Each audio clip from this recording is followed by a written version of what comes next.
Hello students, आज हम पढ़ने वाले हैं गैस लॉ का थर्ड लॉ। ठीक है, अभी तक हम बॉयल्स लॉ पढ़ चुके हैं, चार्ल्स लॉ पढ़ चुके हैं और थर्ड लॉ है गै-लुसैक्स लॉ। ठीक है, इसका थोड़ा सा इंट्रोडक्शन हमने मूल कॉन्सेप्ट में भी पढ़ा है। तो ये लॉ क्या कहता है? For a given amount of gas at constant volume pressure of any gas is directly proportional to its absolute temperature. ठीक है, अगर फिर से वही बात है, for given amount of gas मतलब एक कांस्टेंट अमाउंट, मतलब फिक्स्ड अमाउंट ऑफ मोल अगर हम कर दें किसी गैस के, नंबर ऑफ मोल्स या उसके मॉलिक्यूल्स या एटम कुछ भी। ठीक है, जो भी गैस है उसके अमाउंट, ठीक है, वो हमने फिक्स कर दिया, वो चेंज नहीं होना चाहिए। और एट कांस्टेंट वॉल्यूम, इस बार क्या कांस्टेंट है? वॉल्यूम। ठीक है, वॉल्यूम कांस्टेंट हो जाता है तो पीवीटी में से। ठीक है, प्रेशर और क्या बचता है? टेम्परेचर। तो दोनों में रिलेशन क्या आ रहा है कि जो प्रेशर होता है वो डायरेक्टली प्रोपोर्शनल हो रहा है टेम्परेचर के। ठीक है, थोड़ा सा हो सकता है कि सर ये प्रेशर वॉल्यूम टेम्परेचर ही क्यों लिया, तो ये सारा समझ में आएगा। ये सारी चीज़ें कहाँ से? आइडियल गैस इक्वेशन से बिल्कुल क्लियर हो जाएगी। जो आइडियल गैस इक्वेशन होती है पीवी इक्वल्स टू एनआरटी। ठीक है, तो इस पीवी इक्वल्स टू एनआरटी जो आइडियल गैस इक्वेशन है, हर लॉ के अंदर हम एक जो वेरिएबल है प्रेशर वॉल्यूम टेम्परेचर उसको कांस्टेंट करते जा रहे हैं, तो अपने आप वो आइडियल गैस से ये लॉ निकलते आ रहे हैं। तो ये लॉ इंडिविजुअली पहले डिफाइन किए गए थे, बाद में इन तीनों लॉ को क्या कंबाइन कर दिया था, तब वो आइडियल लॉ हमें आइडियल गैस इक्वेशन बनी थी। ठीक है, तो अब जब आइडियल गैस पढ़ोगे तो ये लॉ बहुत इजी हो जाएंगे तुम्हारे लिए याद रखना भी और उनको समझना भी। तो अभी तो इंडिविजुअल पढ़ा रहा हूँ स्टार्टिंग से, तो थोड़ा सा हो सकता है याद रखने में थोड़ी दिक्कत हो रही होगी कहाँ कौन सा कांस्टेंट है। ठीक है, बस ये ध्यान रखना किस में क्या कांस्टेंट है। अगर कांस्टेंट है तो रिमेनिंग दो अपने आप प्रोपोर्शनल होंगे। ठीक है, तो यहाँ पर वॉल्यूम कांस्टेंट है तो प्रेशर और टेम्परेचर कैसे एक दूसरे के डायरेक्टली प्रोपोर्शनल है। प्रेशर बढ़ाओगे तो टेम्परेचर भी बढ़ेगा। ठीक है, इसको लॉजिकली भी सोच सकते हो। अगर मेरे पास एक पिस्टन है, एक पिस्टन लगा हुआ, एक मेरे पास क्या है? सिलेंडर है जिसमें पिस्टन लगा हुआ है। अभी मान लिया मेरे पास इतना, ये पिस्टन है मूवेबल। ठीक है, और इस पिस्टन को मैंने क्या करा? प्रेस करा। जैसे प्रेस करूंगा तो क्या लगेगा? प्रेशर लगेगा। जैसे प्रेशर लगेगा तो अंदर जो गैस के मॉलिक्यूल्स होंगे उसमें क्या होंगे? एक दूसरे के साथ वो क्या करेंगे? कॉलिजन होगा। कॉलिजन होगा तो उनकी क्या बढ़ेगी? काइनेटिक एनर्जी बढ़ेगी। काइनेटिक एनर्जी बढ़ेगी तो एक दूसरे के साथ, ठीक है, रैंडम मूवमेंट बढ़ता जाएगा। और इस तरीके से जब एक दूसरे से टकराएंगे तो उनका टेम्परेचर भी क्या करेगा? बढ़ेगा। बिल्कुल फ्रिक्शन जैसे नॉर्मल अभी अलग अलग है पार्टिकल, तो अभी जो टेम्परेचर वही है। जैसे ही पार्टिकल पास में है और एक दूसरे से टकरा रही है, एक दूसरे से रब हो रहे हैं, तो ऑब्वियस सी बात है क्या बढ़ेगा? टेम्परेचर बढ़ेगा। तो जैसे ही मैंने क्या करा? प्रेशर बढ़ाया। प्रेशर बढ़ाया मतलब पिस्टन के ऊपर प्रेशर बढ़ाया मैंने एक्सटर्नल। प्रेशर बढ़ाते ही मॉलिक्यूल एक दूसरे के अंदर नंबर ऑफ कॉलिजन बढ़ेंगे, मतलब अल्टीमेटली क्या हो रही है? काइनेटिक एनर्जी बढ़ रही। काइनेटिक एनर्जी बढ़ रही तो उसकी वजह से उनमें क्या है? उनका टेम्परेचर भी बढ़ेगा। ठीक है, लॉजिकली ऐसे सोच सकते हैं। सारे लॉ और आइडियल गैस वाला जो लॉ है, हमें थर्मोडायनेमिक्स 11th क्लास का टॉपिक है। थर्मोडायनेमिक्स जब हम पढ़ेंगे, ठीक है, इन लॉ को अभी तो मैंने सिर्फ स्टेटमेंट वाइज ही बताया, वह पूरा पिस्टन के एग्जांपल के थ्रू से एक एक को और, ठीक है, डिटेल में पढ़ेंगे नहीं। ठीक है, तो अभी थोड़ा इतना इंपॉर्टेंट नहीं है। ठीक है, इंपॉर्टेंट मतलब इस वे में कि फिजिकली सोच सकते हो आप। ठीक है, पिस्टन के एग्जांपल से, जैसे मैं अभी बता रहा हूँ कि प्रेशर बढ़ाने पे टेम्परेचर पे क्या इफेक्ट आ रहा है, ठीक है, वॉल्यूम पे क्या इफेक्ट आ रहा है, इस तरीके से। अब क्योंकि और जो भी यहाँ पे, क्योंकि इस बार हमने क्या रखा? वॉल्यूम को कांस्टेंट रखा। अब मैं बोल रहा हूँ कि प्रेशर बढ़ा है तो टेम्परेचर बढ़ा। ठीक है, तो यहाँ पे जैसे मैंने इसको प्रेशर बढ़ाऊंगा पिस्टन का, ठीक है, इसको पिस्टन को मूव कराऊंगा तो वॉल्यूम क्या हो जा रहा है? यहाँ पे वेरी हो जा रहा है। ठीक है, तो यहाँ से थोड़ा इसको समझना मुश्किल हो जाता है, इसलिए बोल रहा हूँ जब थर्मोडायनेमिक्स में हम पढ़ेंगे, ठीक है, अभी तो स्टेटमेंट से बता रहा हूँ, जब थर्मोडायनेमिक्स में पढ़ेंगे तब किस तरीके से वॉल्यूम को कांस्टेंट रखते हुए, ठीक है, मतलब इसको उल्टा आप देखना, इसी को समझ लेना। अब मैं क्या कर रहा हूँ? ये पिस्टन है, अब मैं क्या कर रहा हूँ? इसको ना टेम्परेचर बढ़ा रहा हूँ। जो पिस्टन है, पिस्टन लगा हुआ हमारे पास जो सिलेंडर है, उसका मैं टेम्परेचर बढ़ा रहा हूँ, हीट कर रहा हूँ। जैसे हीट करूंगा, ठीक है, जैसे ही हीट करूंगा तो गैस के जो पार्टिकल्स है उनको क्या मिलेगी? काइनेटिक एनर्जी मिलेगी। काइनेटिक एनर्जी मिलेगी तो वो पार्टिकल्स का मूवमेंट बढ़ेगा, रैंडम पार्टिकल्स का मूवमेंट बढ़ेगा तो पार्टिकल्स जो ऊपर पिस्टन लगा उस पर जा जाके बार बार क्या करेंगे? स्ट्राइक करेंगे। यानी ठीक है, उनकी जो फ्रीक्वेंसी स्ट्राइक करने के बार बार करेगी तो उस पिस्टन के ऊपर क्या लगा रहे हो? प्रेशर लगा रहे। तो वहां से ऐसे समझना कि टेम्परेचर बढ़ाने पे काइनेटिक एनर्जी पार्टिकल्स की बढ़ी, पार्टिकल्स की काइनेटिक एनर्जी बढ़ी तो वो प्रेशर क्रिएट कर रहे हैं अंदर, गैस के पार्टिकल अंदर। ठीक है, एक्सटर्नल प्रेशर अलग होता है, गैस का प्रेशर अलग होता है। ठीक है, इसको डिटेल में थर्मोडायनेमिक्स में पढ़ेंगे। तो जो गैस के पार्टिकल्स है वो उस पिस्टन पे क्या लगा रहा है? बार बार प्रेशर लगा रहा है। तो टेम्परेचर बढ़ाने पर उनका प्रेशर भी क्या हो जा रहा है? बढ़ जा रहा है। ठीक है, अब यहाँ पे वापस से वही बात है, वॉल्यूम और मोल मैंने रख दिए कांस्टेंट। ठीक है, तो P is proportional to T, proportionality का सिंबल हटाने के लिए मैंने कांस्टेंट लगा दिया K। और इसको ऐसे कैसे लिख सकते हैं, P अपॉन K भी लिख सकते थे, ठीक है इसको, ठीक है एक स्टेप मैंने डायरेक्ट लिख दिया, उसको और कैसे लिख सकते थे, P upon T is equals to K, ठीक है कांस्टेंट, मतलब प्रेशर अपॉन टेम्परेचर का जो रेशियो है वो क्या रहना चाहिए, कांस्टेंट रहना चाहिए, ठीक है। उसी से मैंने लिखा P1 upon T1 is equals to P2 upon T2, उल्टा भी लिख सकते हो T1 अपॉन P1 या T अपॉन P, कोई फर्क नहीं पड़ना, ठीक है कांस्टेंट है। जो K है इसमें वापस ये प्रोपोर्शनलिटी कांस्टेंट है and it depend upon volume. हर बार जो K हम प्रोपोर्शनलिटी कांस्टेंट लेके चल रहे हैं वो तीसरे वेरिएबल पे डिपेंड कर रहा है, जो वेरिएबल हम क्या लेके चल रहे हैं हर बार कांस्टेंट लेके चल रहे हैं, ठीक है। आप ऑब्जर्व कर रहे हो तीनों लॉ के अंदर कि हर बार जो K है, ठीक है ये कोई भी कांस्टेंट है लेकिन डिपेंड ये अल्टीमेटली उसी वेरिएबल पे कर रहा है जो हम कांस्टेंट लेके चल रहे हैं एक लॉ के अंदर। अब वो उस पर डायरेक्टली या इनवर्सली है वो भी थोड़ा सा दिक्कत आ रही होगी, लेकिन जब आइडियल गैस पढ़ लोगे तब वो सारी चीज़ें क्लियर हो जाएगी, ठीक है। तो ठीक है एक मैं थोड़ा सा आइडिया देता हूँ, बार बार आइडियल देखो, आइडियल गैस इक्वेशन आपने सुनी होगी P equals to nRT।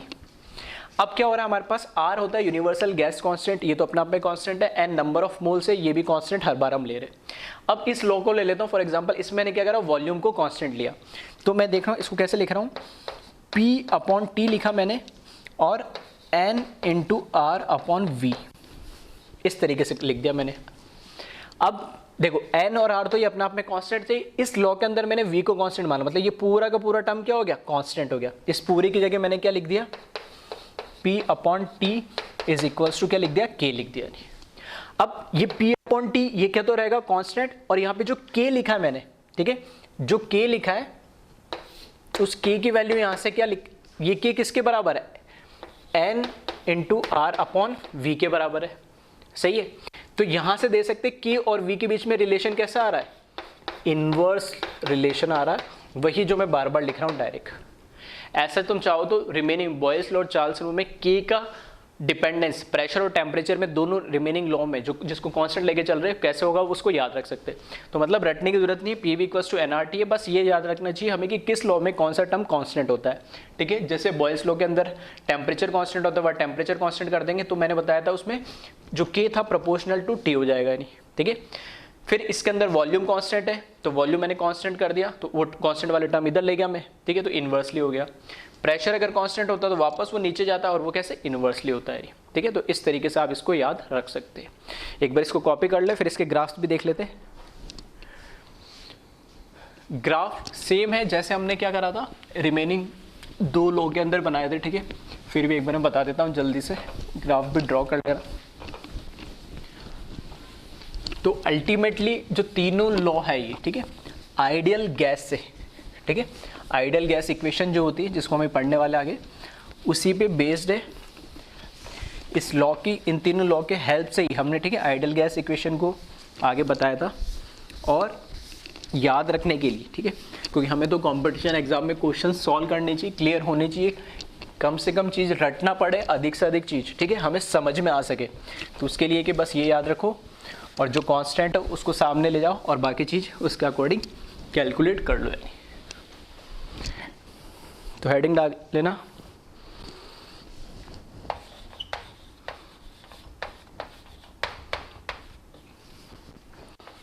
Graphical representation of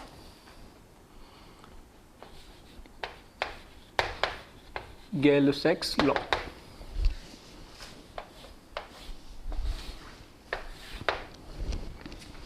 first जो हमारे पास यहाँ पे कर्व है, ठीक है, फर्स्ट जो ग्राफ है, प्रेशर, ठीक है, प्रेशर और टेम्परेचर के बीच में ड्रॉ कर रहा हूँ मैं, ठीक है। फर्स्ट जो कर्व है प्रेशर और टेम्परेचर के बीच में ड्रॉ कर रहे हैं। तो कैसा होगा, हमें पता है कि जो हमारा गैलुसेक्स लॉ है, ठीक है, जो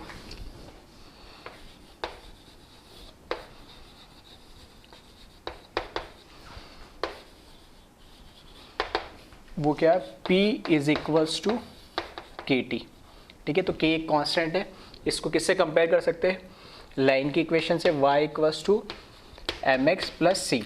तो सी तो कुछ है नहीं, तो यहाँ पर क्या लिख दे, 0 लिख दे, मतलब इंटरसेप्ट क्या है, 0, इंटरसेप्ट 0 है, मतलब कर्व कहाँ से पास होगा, ओरिजिन से, ठीक है। स्लोप वो हो जाएगा m, और p और t के बीच में कर्व ड्रॉ करना है, तो p मेरे लिए y हो गया, t क्या हो गया, x हो गया। तो यहाँ से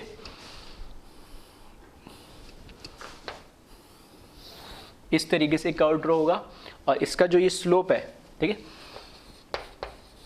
इसका जो स्लोप है वो किसके बराबर हो जाएगा, k के बराबर हो। तो ये पहला ग्राफ है p वर्सेस t के बीच में। सेकंड, इस कर्व के अंदर हम बोलते हैं गैलो-सेक्स लॉ के अंदर pressure is proportional to T at constant volume and number of moles या अमाउंट ऑफ गैस।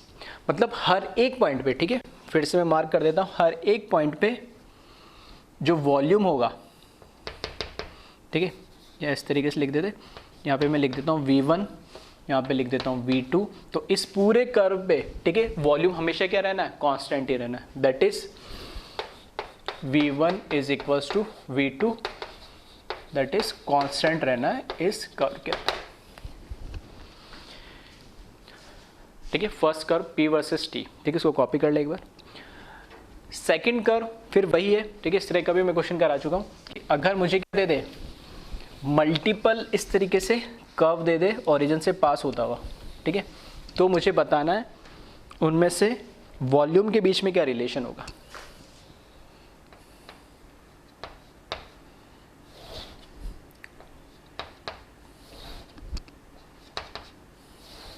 ठीक है, इस तरीके से मुझे 3 कर्व दे दिए, और तीनों कर्व के अंदर ये V1 मान लिया मैंने,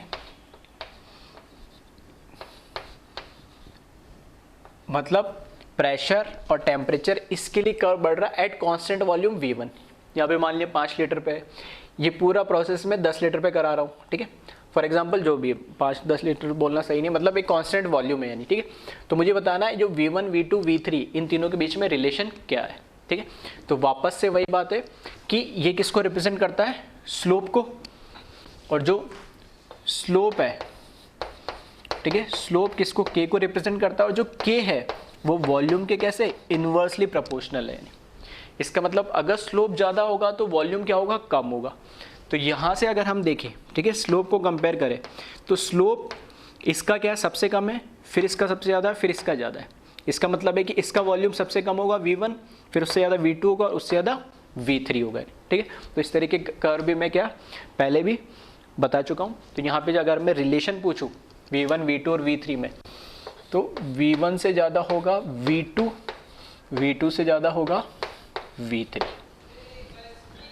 ठीक है।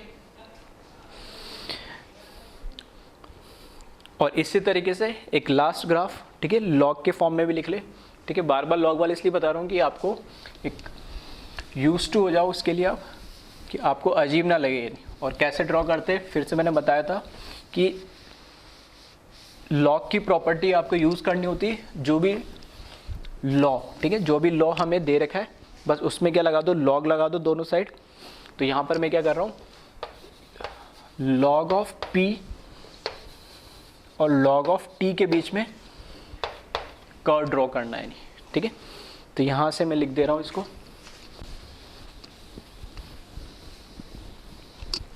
तो क्या करना है, सिंपल सा taking log on both side, ठीक है। जो लॉ लिखा हुआ है, जो भी लॉ है, ठीक है, उसमें लॉग ले लो मैथमेटिकली। तो यहाँ पर क्या आ जाएगा, ये log of P log of K into T। इस लॉग ऑफ P को मैंने एज इट इज लिखा, यहाँ लॉग की प्रॉपर्टी लगा दी, लॉग M इंटू N को हम लिखते हैं लॉग M मतलब K प्लस लॉग T, ठीक है। लाइन के इक्वेशन में रिप्रेजेंट करने के लिए सिर्फ इतना सा चेंज करा मैंने, लॉग P इसको तो एज इट इज रहने दिया, ये मेरा y होता है, लॉग T को पहले लिख दिया मैंने और लॉग K को बाद में लिख दिया। और जो लाइन की इक्वेशन होती है y is equals to mx plus c, ठीक है, इससे मैंने कंपेयर कर दिया इसको। तो देखना y की जगह log P लिखा है, बिल्कुल ठीक है, x की जगह log t लिखा है वो भी ठीक है। इसका मतलब है कि इसके सामने जो नंबर है कुछ भी लिखा है, कुछ नहीं लिखा तो क्या 1 तो हो गई, तो इसका जो स्लोप है वो कितना हो जाएगा 1। और जो स्लोप 1 है, ठीक है, स्लोप 1 है वो पॉजिटिव है। पॉजिटिव है मतलब स्लोप कैसे ऐसे बढ़ेगा, नेगेटिव होता तो ऐसे होता, पॉजिटिव होता स्लोप ऐसे जाएगा। c क्या इंटरसेप्ट है और लॉग के, ठीक है, वापस से इंटरसेप्ट लॉग के है तो उसकी वैल्यू क्या होगी, कुछ ना कुछ पॉजिटिव होगी, तो ये 0 से तो कहीं ना कहीं ऊपर ही होगा। तो इस तरीके से मैंने मान लिया यहाँ पर ये क्या है, ये log k की वैल्यू, मतलब यहाँ से ऊपर चलेंगे तो ये log k की वैल्यू है, और यहाँ से ये तो इंटरसेप्ट हो गया और पॉजिटिव है तो इस तरीके से, ठीक है। यहाँ पे इसका जो स्लोप होगा वो कितना हो जाएगा 1, दैट इज कितना 45 डिग्री, ठीक है। चाहो तो यहाँ पे लिख भी सकते हो, ठीक है, tan 45 जो कि स्लोप होता है tan थीटा वो 45 डिग्री है, और इस तरीके से इसका कर्व बनेगा। यानी तो बाकी कर्व, ठीक है, ग्राफ बॉयल्स लॉ में ऑलरेडी मैं कई सारे बता चुका हूँ, ठीक है, उसमें थोड़े से टिपिकल थे वो सबसे पहले बता चुका हूँ, तो बाकी ग्राफ तो ईजिली समझ में आ रहे होंगे। तो एक बार इसको कॉपी कर ले, कुछ न्यूमेरिकल्स इस पर, ठीक है, करते हैं हम। फर्स्ट न्यूमेरिकल इस पे देखें,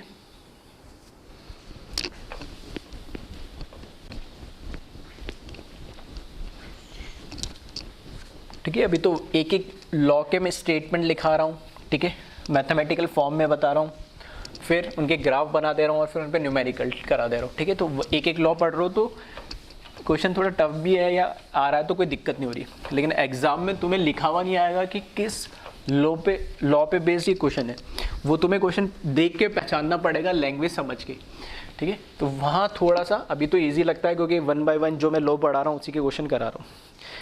तो फर्स्ट क्वेश्चन देखिए इसमें,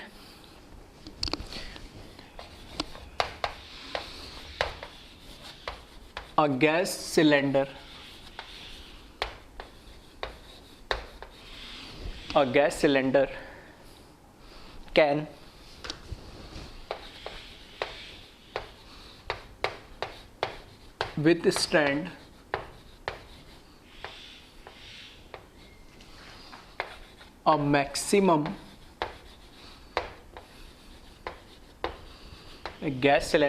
can withstand a maximum pressure of 15 atm.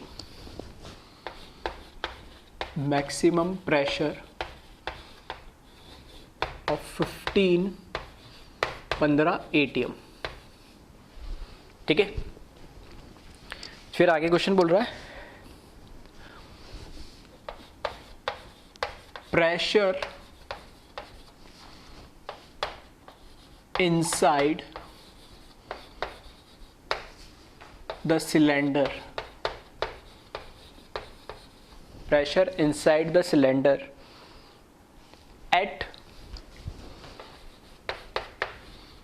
27 degrees Celsius is 10 atm, ठीक है।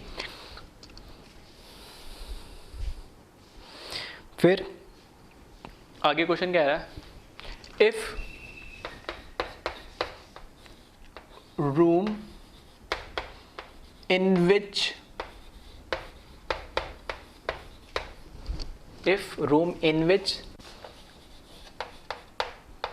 cylinder is kept is, ठीक है, catches fire,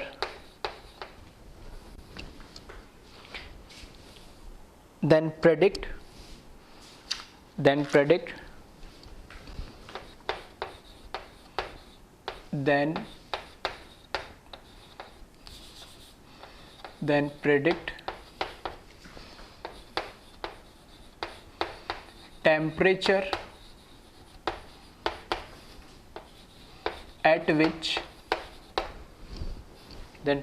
temperature at which cylinder is burst, ठीक है। तो एक बार क्वेश्चन को पढ़ ले ध्यान से। ये कह रहा है a gas cylinder can withstand a maximum pressure of 15 atm। ये बोल रहा है गैस सिलेंडर है जिसमें मैक्सिमम प्रेशर, ठीक है, प्रेशर को झेलने की जो उसकी क्षमता है, ठीक है, जो प्रेशर झेल सकता है वो मैक्सिमम जितना प्रेशर होल्ड कर सकता है वो कितना 15 atm, 15 atm। अब वो कह रहा है जो उसके अंदर गैस भरी हुई, pressure inside the cylinder eight 27 degree is 10 atm, ठीक है। जो सिलेंडर है अभी करेंटली उस सिलेंडर के अंदर जो प्रेशर है, रूम जो टेम्परेचर दे रखा है 27 डिग्री पे, वो कितना है 10 atm। टेम्परेचर हमें दे रखा है 27 डिग्री है और उसका प्रेशर अभी गैस सिलेंडर के अंदर कितना है 10 atm और मैक्सिमम उसमें गैस कितने प्रेशर पे रह सकती है 15 atm तक, ठीक है। फिर वो कह रहा है if room in which cylinder is kept is catches fire, जिस रूम के अंदर वो सिलेंडर रखा है अगर उस रूम के अंदर आग लग गई, ठीक है, तो ऑब्वियस सी बात है सिलेंडर पड़ा और उसके चारों तरफ आग लगी तो टेम्परेचर बढ़ेगा, 27 से तो ज़्यादा ही होगा रूम टेम्परेचर से। तो उस केस में then predict temperature at which cylinder is burst, ठीक है। तो हमें बताना है कि किस टेम्परेचर पे, ठीक है। एक बार वो कह रहा है कि प्रेशर, क्योंकि टेम्परेचर बढ़ेगा तो प्रेशर बढ़ेगा, गैलोस लॉ कहता है, तो टेम्परेचर बढ़ेगा तो प्रेशर बढ़ेगा और प्रेशर मैक्सिमम कितना हो सकता है 15 atm। 15 atm से ज़्यादा हो जाएगा तो फिर उसके अंदर तो रह नहीं पाएगा, तो वो क्या करेगा सिलेंडर को फाड़ के गैस बाहर आ जाएगी, ठीक है, तो सिलेंडर बर्स्ट हो जाएगा। तो पूछ रहे हैं किस टेम्परेचर पे ये, ठीक है, सिलेंडर फटेगा या बर्स्ट होगा, वो हमें आइडेंटिफाई करना है, ठीक है। तो क्वेश्चन बहुत सिंपल होता है, बस ये थोड़ा लॉजिकल हमारे डेली लाइफ से रिलेटेड, ठीक है। इस तरह के एग्जाम्पल के साथ क्वेश्चन पूछा जाता है तो थोड़ा सा आपको बस समझना होगा और उस लॉ को क्लियर करना होगा, ठीक है। अब बात हो रही कि सर वॉल्यूम कांस्टेंट लिखा ही नहीं इसमें, तो भाई सिलेंडर है उसमें कुछ उसने बोला ही नहीं कि पिस्टन मूव कर रहा है कुछ कर रहा है, तो सिलेंडर फिक्स है, वॉल्यूम फिक्स हो गया, ठीक है। तो वो चीज़ आपको थोड़ी सी अंडरस्टूड करने पड़ेगी, ठीक है। अब गैस उसके अंदर है तो बाहर कहीं लिखा भी नहीं, लीकेज हो रहा है कुछ हो रहा है उसमें गैस फिल कर रहे हैं, तो नंबर ऑफ मोल या अमाउंट ऑफ गैस भी वो क्या है फिक्स हो गया नहीं। तो अब देखिए इसमें चाहे तो वीडियो को पॉज करके और इसको सॉल्व कर ले, ठीक है। अब तो क्लियर हो गया होगा, सिंपल सा क्वेश्चन हो गया ये। तो सॉल्यूशन में देखें इसमें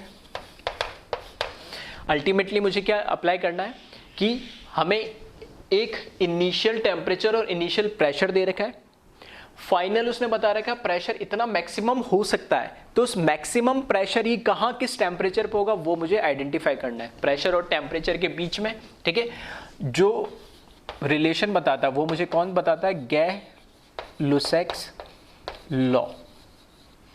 इसके अकॉर्डिंग, ठीक है, pressure is proportional to temperature, मतलब ऐसे लिख सकता हूँ, या मैं क्या लिख सकता हूँ, P/T is equals to K constant. अब देखना है यहाँ पे इनिशियल प्रेशर को मैं नाम देता हूँ P1 जो कि मुझे दे रखा है 10 atm, initial temperature 27 degree Celsius दे रखा, बस गलती होगी तो यही होगी अगर किसी ने करी होगी तो, क्योंकि टेम्परेचर को हमेशा किसके अंदर लेना है, केल्विन के अंदर। तो इसमें क्या कर दूं मैं प्लस 273 ऐड कर दूं तो यहाँ पर क्या हो जाएगा 300 केल्विन। फिर P2 कितना हो सकता है मैक्सिमम 15 atm और मुझे पता क्या करना है T2 आइडेंटिफाई करना है। बस हो गया क्वेश्चन खत्म। तो यहाँ से P1/T1 is equals to P2/T2, बस वैल्यूज रख दो 10/300, P2 दे दिया इसने 15 और T2 ये आप कैलकुलेट कर ले इसको, तो कितना हो जाएगा ये 30 इंटू 15, तो 15 3 जाए कितना 45 और एक जीरो आ जाएगा तो 450 केल्विन, ठीक है। अगर मैं इसको वापस से क्या करूँ डिग्री सेल्सियस में कन्वर्ट करूँ, ठीक है, तो स्मॉल टी से करूँ तो 450 माइनस 273 कितना आ जाएगा ये, ठीक है 123 डिग्री है ना, 127 सॉरी, ठीक है। तो 450 हो गया ना, तो 150 प्लस ठीक है, तो ये आ जाएगा 7, ये आ जाएगा 1 और ये कितना आ जाएगा 421, सही है।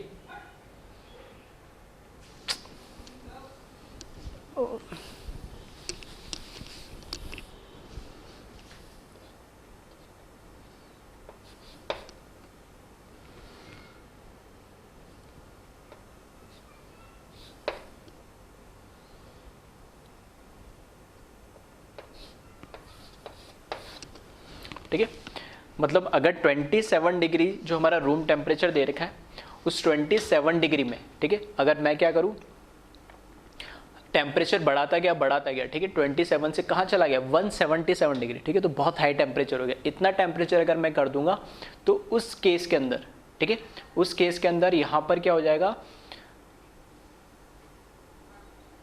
ठीक है, तो उस केस के अंदर यहाँ पर क्या हो जाएगा, मैक्सिमम जो हमारा सिलेंडर है, ठीक है, वो कितना टेम्परेचर तक, अगर मैं बोल, ठीक है, इसमें क्वेश्चन और अच्छा ऐसा बनता है, ठीक है, एक क्वेश्चन अच्छा और ऐसा बनता है कि दो तरीके से क्वेश्चन पूछा जाता है। एक तो ये कि किस टेम्परेचर पे ये सिलेंडर बर्स्ट होगा, ठीक है, और वो तो मैंने पूछ लिया है। अगर इसी के अंदर मैं ये पूछ लूँ कि अगर इस सिलेंडर का मेल्टिंग पॉइंट 400 केल्विन है, ठीक है, अगर इस सिलेंडर का मेल्टिंग पॉइंट 400 केल्विन है तो बताए क्या होगा, यानी, ठीक है, अगर इस सिलेंडर का मेल्टिंग पॉइंट 400 केल्विन है तो क्या होगा, क्या धमाका होगा, बर्स्ट होगा ये, या कुछ और होगा। तो आंसर क्या है, क्योंकि अगर इसको बर्स्ट होना है, ठीक है, जो मैक्सिमम प्रेशर 15 atm रीच होगा, कब होगा, 177 डिग्री सेल्सियस, या मैं ऐसे बोल सकता हूँ 450 केल्विन पे होगा। यानी 450 केल्विन से पहले मैंने बोल दिया उसका मेल्टिंग पॉइंट कितना, 400 केल्विन, मतलब मैक्सिमम प्रेशर तक पहुंच ही नहीं पाएगा, उससे पहले क्या करेगा, सिलेंडर जो मेटल है वो मेल्ट हो जाएगा और गैस सारी क्या हो जाएगी, लीक हो जाएगी, तो धमाका होने से बच जाएगा, बर्स्ट नहीं हो पाएगा, ठीक है। तो इस तरीके लॉजिकल क्वेश्चंस भी पूछे जा सकते हैं कभी, ठीक है, तो ध्यान रखना क्या क्वेश्चन में पूछना चाह रहा है, ठीक है। तो सिलेंडर बर्स्ट होगा 450 पे, और अगर मैंने बोल दिया मेल्टिंग पॉइंट अगर इससे कम है, ठीक है, तब तो बर्स्ट नहीं होगा, पहले मेल्ट हो जाएगा, गैस लीक हो जाएगी, बाहर निकल जाएगी। अगर इससे ज़्यादा इसका मेल्टिंग पॉइंट होता सिलेंडर का, ठीक है, जिस मेटल से बना हुआ, तब इसमें धमाका हो जाता है, ठीक है। तो एक बार इसको कॉपी कर ले।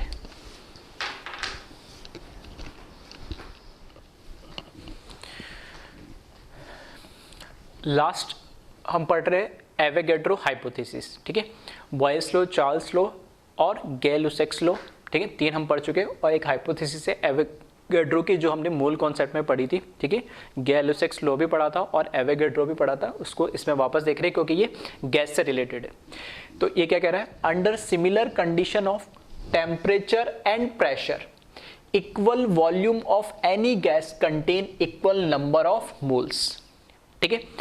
पीवीटी में से इस बार क्या करा हमने, टेम्परेचर और प्रेशर पीओटी को क्या कर दिया, इस बार कांस्टेंट कर दिया, तो कौन बचा अकेला, वॉल्यूम, ठीक है। तो वॉल्यूम में से अब की बार हमने ये नहीं बोला फिक्स्ड अमाउंट ऑफ गैस है, जो रिमेनिंग अभी तक जो 3 लॉ पढ़े थे, बॉयल्स लॉ, चार्ल्स लॉ और गै-लुसैक्स लॉ, उसमें हमेशा अमाउंट ऑफ गैस को क्या रख रहे थे, नंबर ऑफ मोल को क्या रख रहे थे, हम कांस्टेंट रख रहे थे। लेकिन इस बार अमाउंट ऑफ गैस या नंबर ऑफ मोल कांस्टेंट नहीं है, इस बार हर बार 2 वेरिएबल कांस्टेंट आ रहे थे, पीवीटी और मोल के अंदर से 4 के। अगर टोटल में बात करूं ओवरऑल, ठीक, कंक्लूजन की बात करूं तो प्रेशर, वॉल्यूम, टेम्परेचर और एक नंबर ऑफ मोल। तो हर बार मैं क्या बोल रहा था, नंबर ऑफ मोल को तो फिक्स रख रहा था, एक बार प्रेशर को कांस्टेंट रखा, एक बार वॉल्यूम को कांस्टेंट रखा, एक बार टेम्परेचर को।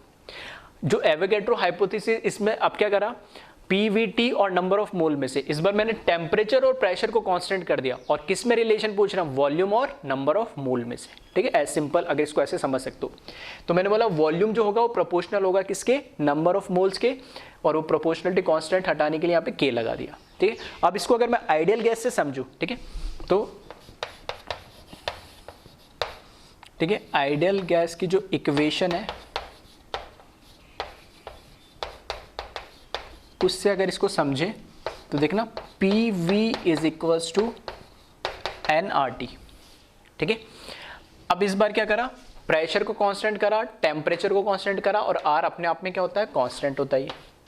तो देखना V और N into R into T, और नीचे मैंने लिख दिया P, मतलब ये वाला जो टर्म है पूरा क्या कांस्टेंट, एक K का काम कर रहा है, ठीक है, और V और N एक दूसरे की क्या हो रही है, प्रोपोर्शनल आ रहे हैं। तो इसके अंदर ये है कि अगर कोई सी भी गैस हो, मोनो एटॉमिक गैस हो, डाई एटॉमिक गैस हो, ट्राई एटॉमिक, मोनो एटॉमिक मतलब ऐसा गैस जिसमें नंबर ऑफ एटम कितना होता है, 1, जैसे हीलियम, नियोन, ठीक है, आयरगन वगैरह। डाई एटॉमिक मतलब जिसमें ऐसा गैस का मॉलिक्यूल जिसमें 2 एटम होते हैं, जैसे O2 N2, ठीक है। ऐसी गैस जिसके अंदर 3 एटम होते हैं O3 टाइप, ठीक है। तो ये मोनोएटमिक हो, डाईएटमिक हो, ट्राईएटमिक हो या कोई से भी गैस हो, CH4 हो, ठीक है। मतलब ऐसा नहीं है कि एक ही टाइप का, मतलब हेट्रो एटॉमिक टाइप एटम भी हो सकते हैं ऐसी गैस, ठीक है। CH4 गैस हो, जैसे एक कार्बन 4 हाइड्रोजन, गैस कोई सी भी हो, ठीक है, उसका मॉलिक्यूलर मास कुछ भी हो, लेकिन अगर उनके नंबर ऑफ मोल सेम है, अगर 10 मोल O2 के है, 10 मोल हीलियम के है, 10 मोल CH4 गैस के और 10 मोल ही O3 ओजोन के, तो सबके सब सारी गैसेस सेम टेम्परेचर और सेम प्रेशर, कंडीशन ध्यान रखना, प्रेशर और टेम्परेचर सबका 4 अलग अलग कंटेनर में अगर ये है तो चारों कंटेनर का टेम्परेचर और प्रेशर सेम होना चाहिए, वो कुछ भी हो, कोई फर्क नहीं पड़ता, ठीक है। तुम्हारा मन आए तो प्रेशर सबका 100 ATM ले लेना, मन आए तो टेम्परेचर 1000 ले लेना, लेकिन सबका सेम होना चाहिए, ठीक है। जरूरी नहीं है कि वो 1 ATM ही होना चाहिए, एटमॉस्फेरिक ही होना चाहिए या रूम टेम्परेचर, ऐसा कुछ नहीं, कुछ भी प्रेशर लो लेकिन सबका सेम, कुछ भी टेम्परेचर लो सबका सेम। तो ऐसे केस में अगर उसमें नंबर ऑफ मोल सबके सेम है तो वो गैसेस सेम अमाउंट या सेम वॉल्यूम ऑक्यूपाई करेगी। इसका उल्टा भी बोल सकता हूं, अगर सारी गैसेस का वॉल्यूम अगर सेम है, ठीक है, सारी गैसेस का अगर वॉल्यूम सेम है तो उनके नंबर ऑफ मोल्स भी क्या होंगे, सेम होंगे, ठीक है। अब इसमें जो स्टैंडर्ड क्या पढ़ते हैं, स्टैंडर्ड टेम्परेचर और प्रेशर, ठीक है, जैसे हम बोलते हैं STP, और कई बार इसको और, ठीक है, कई बार इसको NTP भी बोला जाता है, नॉर्मल स्टैंडर्ड टेम्परेचर और प्रेशर और नॉर्मल टेम्परेचर और प्रेशर, ठीक है। STP का मतलब होता है स्टैंडर्ड टेम्परेचर एंड प्रेशर और नॉर्मल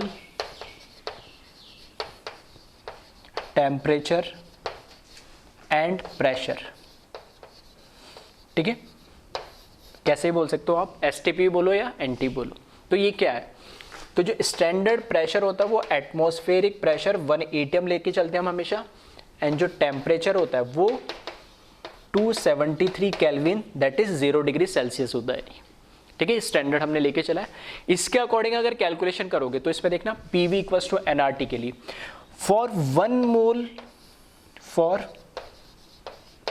मोल ऑफ गैस के लिए जब इसको कैलकुलेट करोगे, ठीक है, तो देखना PV is equals to nRT, ठीक है। यहां से रख लो या यहां से रख लो, कोई फर्क नहीं पड़ना है, क्योंकि अब इसमें हमने क्या करा, for 1 mole of gas eight STP और NTP, ठीक है, for 1 mole of gas eight STP और NTP। इसका मतलब क्या हो गया कि प्रेशर और टेम्परेचर मैंने क्या कर दिया, फिक्स। प्रेशर कितना हो गया 1 इंटू वॉल्यूम, मुझे पता नहीं है कितना वॉल्यूम होगा, मोल मैंने फिक्स कर दिया यहाँ पर 1 मोल, तो N की जगह रखा मैंने 1, ठीक है। और R क्या होता है, gas constant, universal gas constant होता है, R की वैल्यू फिक्स्ड होती है, कांस्टेंट है, लेकिन इसकी वैल्यू चेंज कैसे होती है, अगर प्रेशर और वॉल्यूम की अगर यूनिट क्या होती जाएगी, चेंज होती जाएगी। तो यहाँ पे जो हम R की जो वैल्यू रखेंगे, ठीक है, एटमॉस्फेयर में, ठीक है, R की जो वैल्यू रखेंगे वो ध्यान रखना, जब इसकी वैल्यू होती है, प्रेशर ATM के अंदर होता है और वॉल्यूम किसके अंदर होता है, लीटर के अंदर होता है, तो R की वैल्यू हम यूज करेंगे 0.0821, ठीक है। ये आगे मैं बताऊंगा कैसे कैसे क्या आती है, तो यहाँ ध्यान रखना R की वैल्यू हम यूज करेंगे यहाँ पे 0.0821, ठीक है। तो ये R की वैल्यू होगी और टेम्परेचर कितना हो गया 273।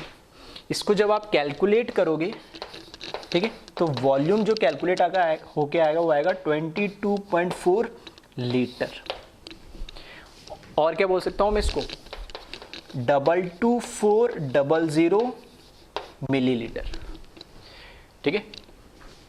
मतलब 1 mole of any gas always occupy 22.4 litre और 22400 millilitre at STP, that is at 1 ATM pressure and 273 kelvin.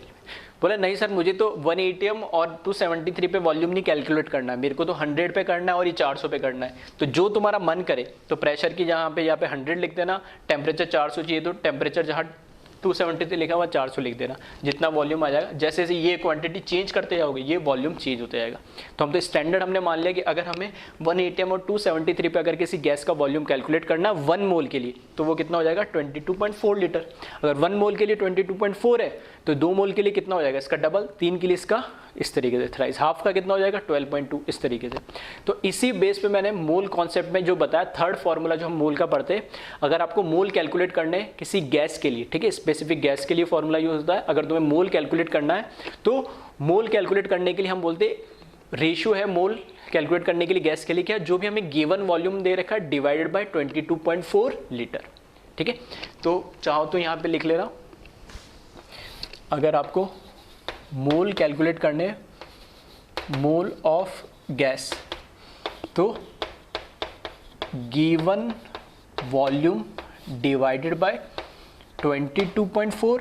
अगर आंसर किस में चाहिए लीटर में, अगर आंसर मिलीलीटर में चाहिए तो 22400 ml में कर लेना आंसर। मतलब अगर गिवन वॉल्यूम अगर लीटर में दे रखा है तब तो 22.4, और अगर गिवन वॉल्यूम मिलीलीटर में दे रखा है तब 22400 से डिवाइड कर देना, तो नंबर ऑफ मोल्स कैलकुलेट हो जाएंगे, ठीक है। तो एक बार इसको कॉपी कर ले, इस पर न्यूमेरिकल देखते हैं अब हम।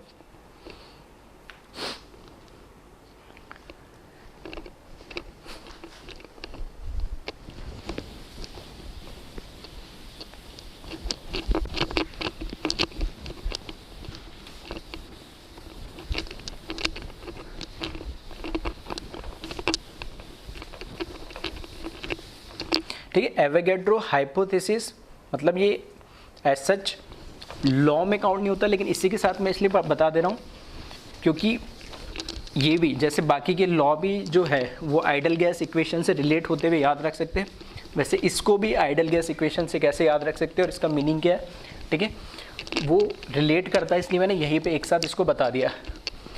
और वैसे दोनों चीज़, ठीक है, मूल कॉन्सेप्ट मैंने बताई थी, तो आई थिंक अब और 2 बार पढ़ने से और चीज़ें ये क्या हो गई होगी, क्लियर हो गई होगी, ठीक है। फर्स्ट इसमें न्यूमेरिकल देखें, इसमें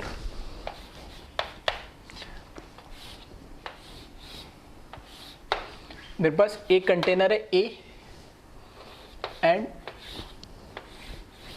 एक कंटेनर है बी, ठीक है, एक कंटेनर है ए और एक कंटेनर है बी।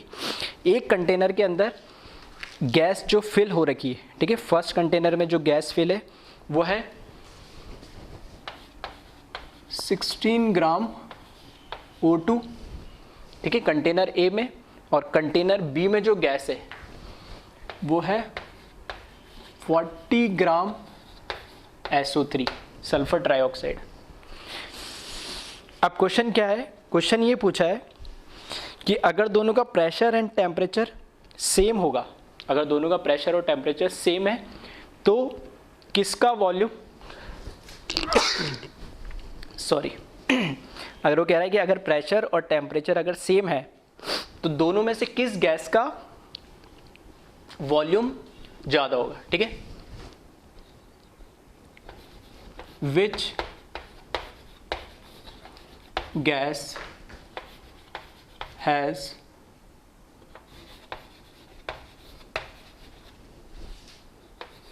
larger volume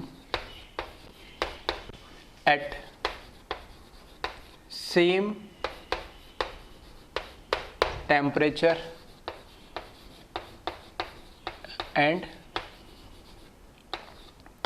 pressure, ठीक है। तो क्वेश्चन ये दे रखा है, 2 कंटेनर है ए और बी, तो पूछ रहा है कि अगर सेम टेम्परेचर और प्रेशर है, ठीक है, तो इस केस में किस गैस का वॉल्यूम ज़्यादा होगा। तो एक बार वीडियो को पॉज करें और खुद से सॉल्व करने की इसको कोशिश करें, ठीक है। तो देखते हैं अब इसको, ठीक है, वैसे काफ़ी बच्चों ने कर लिया होगा इसको। तो देखिए सेम, अगर टेम्परेचर प्रेशर इसने सेम बोल दिया तो वॉल्यूम का किससे रिलेशन होगा, डायरेक्ट किससे, मोल से। V प्रोपोर्शनल टू N का मतलब क्या है, अगर नंबर ऑफ मोल्स बढ़ रहे तो वॉल्यूम भी बढ़ेगा, या उल्टा बोल दूँ वॉल्यूम बढ़ रहा है तो नंबर ऑफ मोल्स भी बढ़ेगा। तो यहाँ पर मुझे वॉल्यूम तो पता करना है किसका ज़्यादा है, तो मुझे मोल्स पता होने चाहिए। और मोल्स कैसे पता करेंगे, मुझे गैसेस का वेट दे रखा है, वेट दे रखा है तो मैं उससे क्या कैलकुलेट कर सकता हूँ, मोल्स, ठीक है। तो यहाँ पे देखिए मोल्स ऑफ O2 मुझे कैलकुलेट करना है, तो कैसे कैलकुलेट करेंगे? मोल का फॉर्मूला यूज करके, given weight upon molecular weight, ठीक है। तो यहां पर मोल्स ऑफ O2, ठीक है, शॉर्ट में लिख रहा हूं n मोल O2 के मोल्स, तो गिवन वेट मुझे दे दिया 16। O2 का मॉलिक्यूलर वेट कितना होता है? 32, तो कितने हो जाएंगे? 1/2 या 0.5 मोल्स। यहाँ अगर मुझे मोल्स कैलकुलेट करना है किसके? सल्फर ट्राइऑक्साइड के SO3 के, तो गिवन वेट इसका मुझे दे रखा है 40, मॉलिक्यूलर वेट सल्फर का 32, एक ऑक्सीजन का 16 और 3 एटम दे रखे, तो कितना हो जाएगा? 16 3 जा 48 प्लस 32 कितना हो जाएगा? 80। ये क्या आ रहा है? 1/2। O2 के मोल्स भी 1/2, SO3 के मोल्स भी 1/2। इसका मतलब किसका वॉल्यूम ज़्यादा होगा? ठीक है, किसका वॉल्यूम ज़्यादा होगा इस केस में?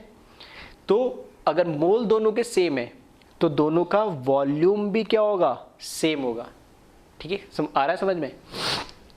क्योंकि हमें एवोगैड्रो हाइपोथेसिस ये बोलता है कि same mole of gas occupy same volume, या उल्टा बोल सकता हूँ, same volume of guys have same number of moles, ठीक है। तो इसका मतलब क्या है? That is both O2 and SO3 have same volume because at same temperature and pressure,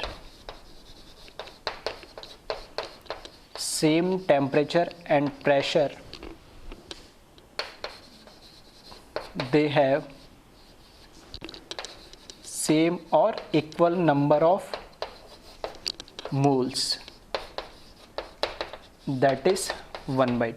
अगर मैं एग्जैक्ट अगर इसमें पूछूं क्वेश्चन दूसरा कि कितना वॉल्यूम होगा इसका, कितना वॉल्यूम ऑक्यूपाई कर रहे होंगे दोनों, तो 1 मोल कितना ऑक्यूपाई करता है? 22.4 लीटर।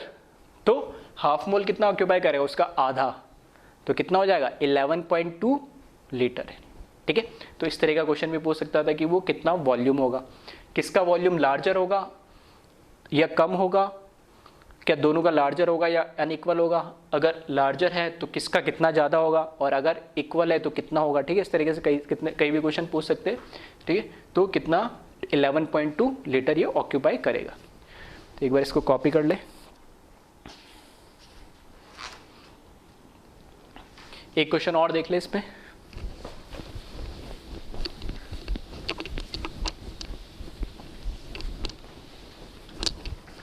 ठीक है, वैसे तो मोल कॉन्सेप्ट में ऐसे क्वेश्चन मैंने करवा दिए थे, फिर भी एक यहाँ और देख लेते। कैलकुलेट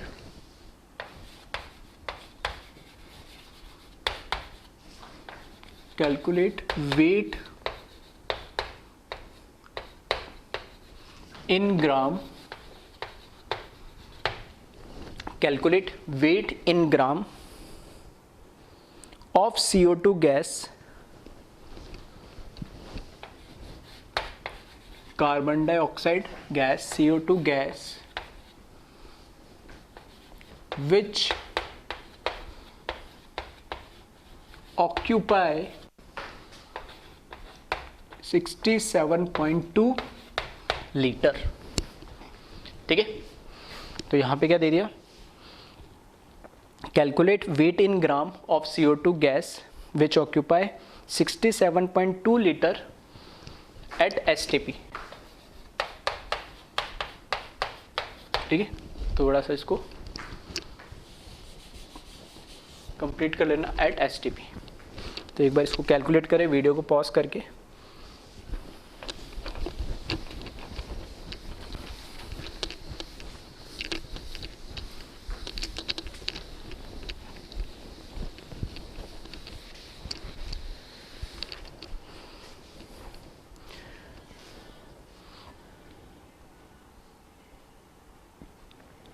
ठीक है, तो आपने सॉल्व कर लिया होगा। ऐसे हमें पूछा है कि कितना वेट होगा CO2 गैस का अगर वो 67.2 लीटर ऑक्यूपाई कर रहा है STP, स्टैंडर्ड टेम्परेचर और pressure, that means temperature 273 kelvin और प्रेशर 1 atm। तो मुझे अगर वेट कैलकुलेट करना है किसी भी गैस का, ठीक है, तो कैसे करें? सबसे सिंपल मैंने हमेशा बताता हूँ मोल कॉन्सेप्ट में क्या करो, मोल में कन्वर्ट कर लो, ठीक है। तो यहाँ पे देखिए मोल ऑफ CO2, ठीक है। तो गिवन वॉल्यूम जो अभी मैंने बताया था फॉर्मूला, और वॉल्यूम किस में दे रखा, लीटर में, तो 22.4 से डिवाइड कर दे तो ये आ जाएगा 67.2 डिवाइडेड बाय 22.4। और इसको ध्यान से देखोगे तो कितना हो जाएगा, ये 3 टाइम्स कैंसिल हो जाएगा, तो कितने मोल्स आ जाएंगे इसके, 3 मोल्स। मोल्स मैंने कैलकुलेट कर लिए, तो मोल का जो दूसरा फॉर्मूला है, ठीक है, मोल का जो दूसरा फॉर्मूला, क्योंकि मुझे कैलकुलेट क्या करना है, वेट, तो वेट अपॉन मॉलिक्यूलर वेट। तो मोल दे दिया मुझे 3, वेट मुझे कैलकुलेट करना है, और मॉलिक्यूलर वेट CO2 का, कार्बन का 12, ऑक्सीजन का O2 का मतलब 32, तो कितना हो जाएगा 44। तो यहाँ से वेट कैलकुलेट करोगे तो कितना आ जाएगा 132 ग्राम, ठीक है। 3 से मल्टीप्लाई कर लेना, तो 4 3 या 120 और 4 3 या 12, तो 132 ग्राम ये वेट ऑक्यूपाई करेगा, ठीक है। तो इस तरह के क्वेश्चन हम मोल कॉन्सेप्ट में भी काफ़ी कर चुके हैं। तो एक बार इसको ध्यान से देख लेना, अब चारों लॉ को ध्यान से देख लेना, और चारों लॉ को एक बार, ठीक है, मैंने जैसा अभी लास्ट लॉ में बताया था कि आइडियल गैस से कैसे रिलेट करेंगे, ठीक है, तो वहाँ से याद रखने में थोड़ा आसान होगा, ठीक है। नेक्स्ट हम देखेंगे इक्वेशन ऑफ स्टेट, और वहाँ से आइडियल गैस इक्वेशन हम स्टार्ट करेंगे, ठीक है। Thank you.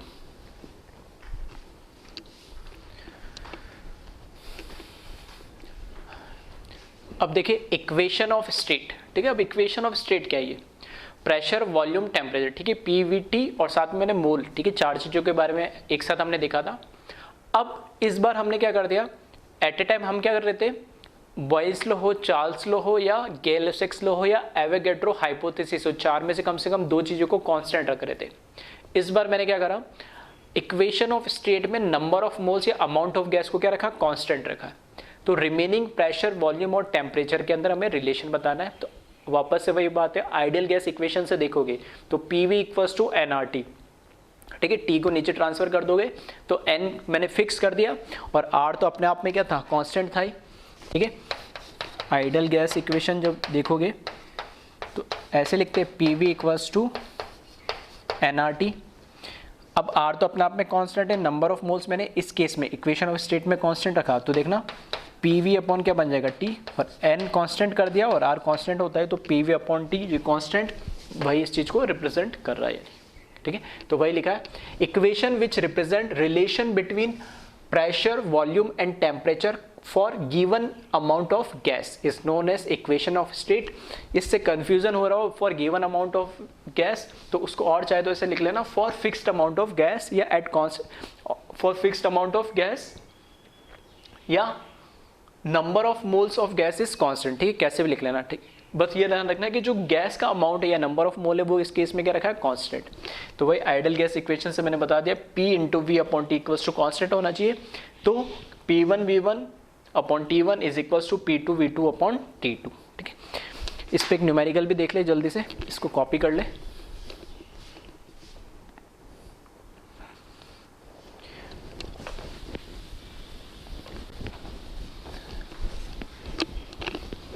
तो अब अल्टीमेटली सारी चीज़ें घूम फिर के समझ में आ रहा होगा, किससे, आइडियल गैस इक्वेशन से ही रिलेटेड है।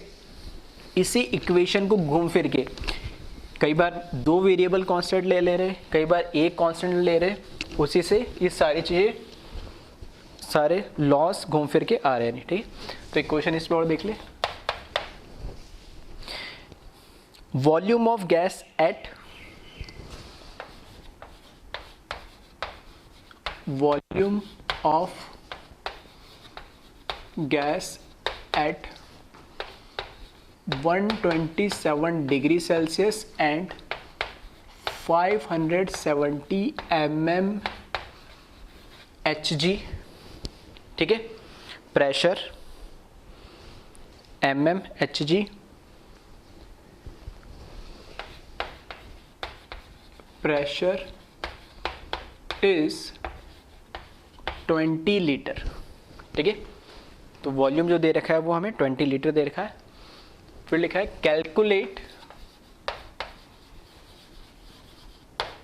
Calculate volume of same amount of gas, calculate volume of same amount of gas at 227 degree Celsius temperature, at 227 degree Celsius temperature and 1140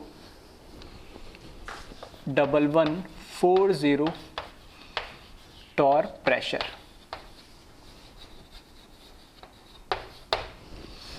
ठीक है, तो वीडियो पॉज करके एक बार सॉल्व कर ले इसको जल्दी से।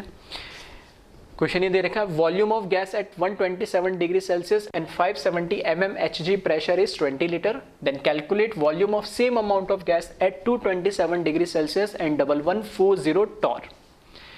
दो तीन चीजें छोटी छोटी से मैं बताऊंगा, ठीक है, एक बार चाहो तो सॉल्व कर लो।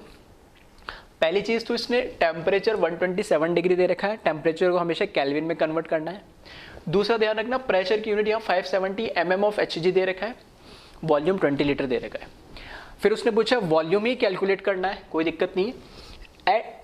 Calculate volume same amount of gas, इसका मतलब है नंबर ऑफ मोल्स कितना है, अमाउंट कितना है, कितना वेट, उससे हमें कोई लेना देना नहीं है। उसने ये बोला कि जो गैस पहले कंडीशन में थी उतनी ही गैस उस दूसरी कंडीशन में, मतलब नंबर ऑफ मोल्स या अमाउंट ऑफ गैस चेंज नहीं हुआ है, ठीक है।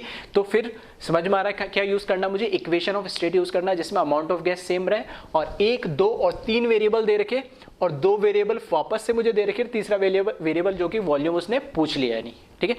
अब दो चीज कंफ्यूजन क्या होगी, एक तो टेम्परेचर का समझ में आएगा, किसमें केल्विन में कन्वर्ट करना है, इधर भी केल्विन में कन्वर्ट कर लेना, टेम्परेचर हमेशा केल्विन में। हाँ, प्रेशर और वॉल्यूम वो डिपेंड करता है आंसर किस में पूछा गया, कोई दिक्कत नहीं है, लेकिन जब भी टेम्परेचर हमेशा केल्विन में कन्वर्ट करें। प्रेशर यस 570 mmHg है और यहाँ प्रेशर 1140 टॉर, मतलब वहाँ mmHg है और यहाँ प्रेशर क्या है, टॉर है, यूनिट अलग अलग है। लेकिन अगर ध्यान से देखोगे कि आइदर टॉर को mmHg में कन्वर्ट कर लो और mmHg को टॉर में कन्वर्ट कर लो। और अगर आपको रिलेशन याद हो तो ठीक है, जो बच्चे जिसको याद होगा तो उसको पता होगा कि दोनों के बीच में जो रिलेशन है वो सेम ही होता है, ठीक है। 1 mmHg टॉर होता है, या सॉरी 1 टॉर होता है वो 1 mmHg के बराबर होता है, ठीक है, दोनों सेम ही होता है, यानी तो कोई फर्क नहीं पड़ता, या दिखाने या कन्वर्ट करने की जरूरत नहीं है, ठीक है। कोई मुझे सब्जेक्टिव क्वेश्चन तो करना नहीं, मुझे तो ऑब्जेक्टिव करना है, मुझे टाइम बचाना है। तो देखते मुझे समझ में आ गया टॉर और mmHg तो बराबर ही होता है, तो कन्वर्जन की जरूरत नहीं, एटीएम में कन्वर्ट करने की अभी कोई जरूरत नहीं है, ठीक है, क्योंकि यहाँ पर यूनिट बस जो भी दोनों वेरिएबल, वॉल्यूम इधर है V1 और इधर V2 आएगा, तो दोनों का यूनिट सेम होने चाहिए। अगर मैंने यहाँ यूनिट V1 20 लीटर लिखा है, मतलब लीटर लिखा, तो आंसर भी मेरा किस में आएगा, लीटर में। अगर मैं यहाँ मिलीलीटर में लिखता तो आंसर भी मेरा किस में आता, ml में आता।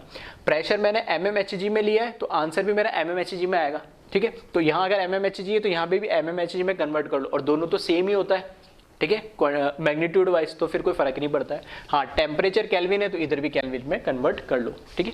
तो एक इसको सॉल्व करें तो बस मैं डायरेक्ट लिख रहा हूँ, T1 127 डिग्री है तो उसमें मैं क्या ऐड कर दूँ 273, तो कितना हो जाएगा 400 केल्विन, ठीक है। फिर प्रेशर P1 मुझे दे दिया 570 mmHg, इसको चेंज नहीं कर रहा हूँ, एटीएम में चेंज करने की कोई ज़रूरत नहीं है, ठीक है, जब तक यूज़ ना हो। फिर V1 जो वॉल्यूम दे दिया मुझे दे दिया 20 लीटर, जो यूनिट लिखी हुई मैंने उसको एज इट इज रखा, सिर्फ टेम्परेचर को चेंज करा है। T2 दे रखा मेरे को 227 डिग्री सेल्सियस, तो मैंने उसको 273 और ऐड करा और टेम्परेचर केल्विन में कन्वर्ट कर लिया। प्रेशर जो मुझे 1140 टॉर दे रखा है, ये 1140 mmHg के ही बराबर होता है। कैसे भी कर लो, या तो MMHg को टॉर में कन्वर्ट कर लो या टॉर को MMHg में, कोई फ़र्क नहीं पड़ना है नहीं, ठीक है। तो मैंने करने के लिए कर दिया, वरना मैं डायरेक्ट वैल्यूज़ रखता तो ये भी नहीं करता, मुझे इतना पता है तो कोई दिक्कत नहीं। कैलकुलेट मेरे को V2 वॉल्यूम कैलकुलेट करना है। तो इक्वेशन ऑफ स्टेट जो है, ठीक है, इक्वेशन ऑफ स्टेट अप्लाई कर दो, P1 V1 upon T1, P2 V2 upon T2, बस वैल्यूज़ रख लें यहाँ पे। P1 की value 570, V1 20, T1 400, P2 1140, V2 volume मुझे कैलकुलेट करना है और T2 कितना दे रखा है 500। तो इसको कैलकुलेट कर ले और वॉल्यूम पता कर ले, ठीक है। कैलकुलेशन एक बार चेक कर लेना, खुद से वेरीफाई कर लेना आंसर को, ठीक है। इसका जो आंसर आएगा वो आएगा 12.5 लीटर, ठीक है। तो अब सारे लॉस, ठीक है, 3 लॉ एवोगैड्रो हाइपोथेसिस और इक्वेशन ऑफ स्टेट में बता चुका हूँ। और यहाँ से, ठीक है, न्यूमेरिकल अगर आ रहा है, एक वेरिएबल कांस्टेंट है, 2 कांस्टेंट है, किस तरीके से करना है, ठीक है, पूरा एक आइडिया मैंने दे दिया है, ठीक है। तो एक बार इसको देख ले और कॉपी कर ले।